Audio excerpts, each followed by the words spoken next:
Hey guys, so I'm gonna do a haul for you guys. This is just stuff that I've tried this past month or so. You know, just a little mix of everything, so I'll just get straight into it. So the first thing that I tried was this Hansen Xtreme Wear nail color. This is in Pink Satin. Now, I've used these before. The formula that I like the least of Hansen, but I think it has the best color range. They just have so many colors. A lot of them are very attractive, but the formula is very thick, very goopy. But this one's definitely actually a little bit better out of all the ones that I've tried. This is with only one coat. As you guys can see, it's totally opaque with one coat. I was really looking around for like a pink metallic color, and so this is perfect.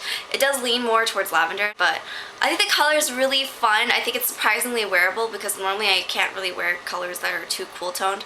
But just once again, the formula, you know, the formula is just really thick, goopy, kind of tends to chip very easily, but I do think it's a little bit of a fun color.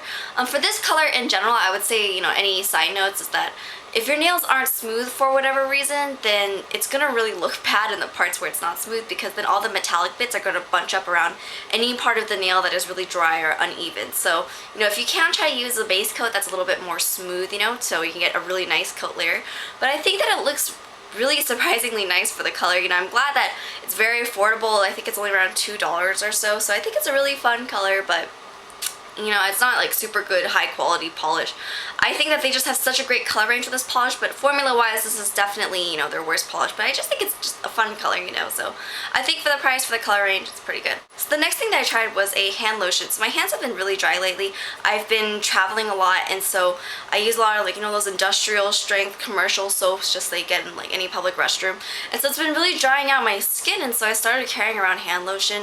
You know, growing up I would always see my mom's hands crack, and I thought, oh, that'll never happen to me, and then it started happening to me, and so now I just carry around hand lotion. So I've been trying this hand lotion. It's by, I'm gonna say the name right here because I haven't spoken French in a really long time, so I'm not gonna go embarrass myself. And this is their Fluer Cherie hand lotion. But they do, I feel like, tend to do more floral scents than they do fruity scents. I'm more of a fruity person. But as far as the formula goes, I don't know, I love that it feels really light and it sinks into your hands right away when you use it. It's a super, super light moisturizing cream, so I like that. The only bad thing about it though is I feel like once I wash my hands, all that moisture is gone. You know, it feels like I never even put it on, it's dry again. So I feel like it sinks in really well. It feels great on your hands, but the effects are so temporary for the price. I'm not sure if it's, you know, a very great product, because I feel like it should, you know, at least have a little bit moisturizing effects that stay around for a while. But this is just a very quick fix product, I feel like, but it's not going to give you, you know, long-term moisture or last for a few hand washes. Literally, the next time you wash your hands will feel dry again. So definitely wouldn't repurchase this. So the next thing that I tried was this Candydoll lip gloss. I believe this color is called Strawberry Milk. I'm not sure. I don't have the packaging with me right now. This is what it looks like in the tube. Very, very pretty baby pink. It kind of reminded me of the Shiseido gloss.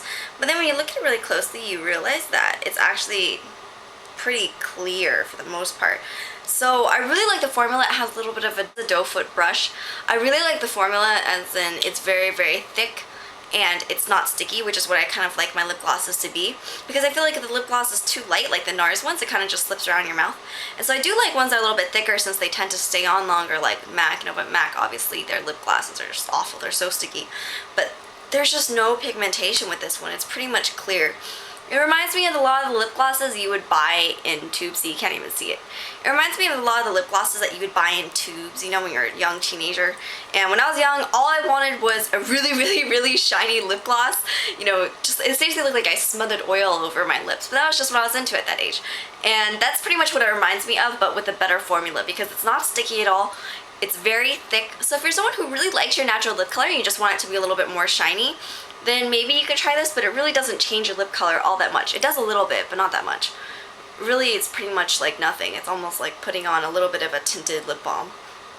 So you can't even see it. So I'm not a really big fan of that, just because I think the pigmentation should be a little bit better. So the next thing that I tried was this Down Boy blush. This is from the Balm. I actually got this back in the Beautylish Social from a few months ago, and this is what I got. So I think pretty much everyone got this one. It's just this baby pink. They say it's a soft baby pink. I'm wearing it right now on my cheeks, actually. So this is a really interesting formula. It's so smooth and silky. It kind of reminds me somewhere in between Shiseido blush and in between my Stila blush. Kind of the texture's in between that. It's very, very pigmented. I only just tap my brush in once and I put it on my cheeks.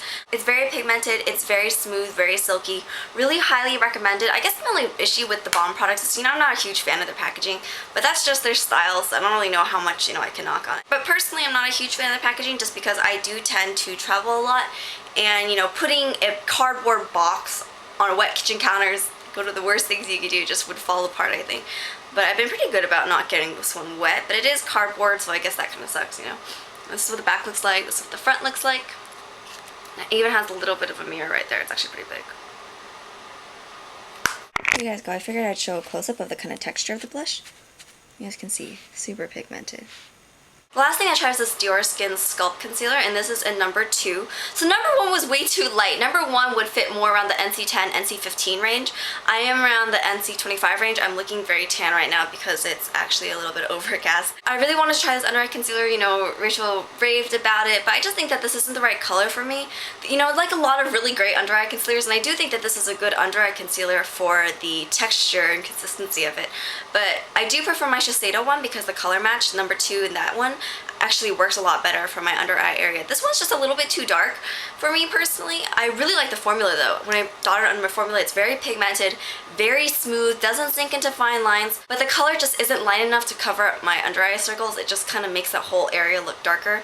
So maybe around the NC30, NC35 range could use this a little bit better, but for NC20, NC25, this is just really too dark.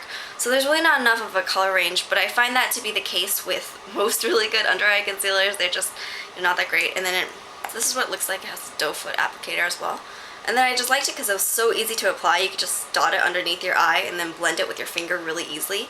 Like I said, the formula is really great. I love the texture. I just prefer to use it underneath my eye and then set it with a setting powder and not with any kind of foundation powder, which is what I usually set my under eye concealer with.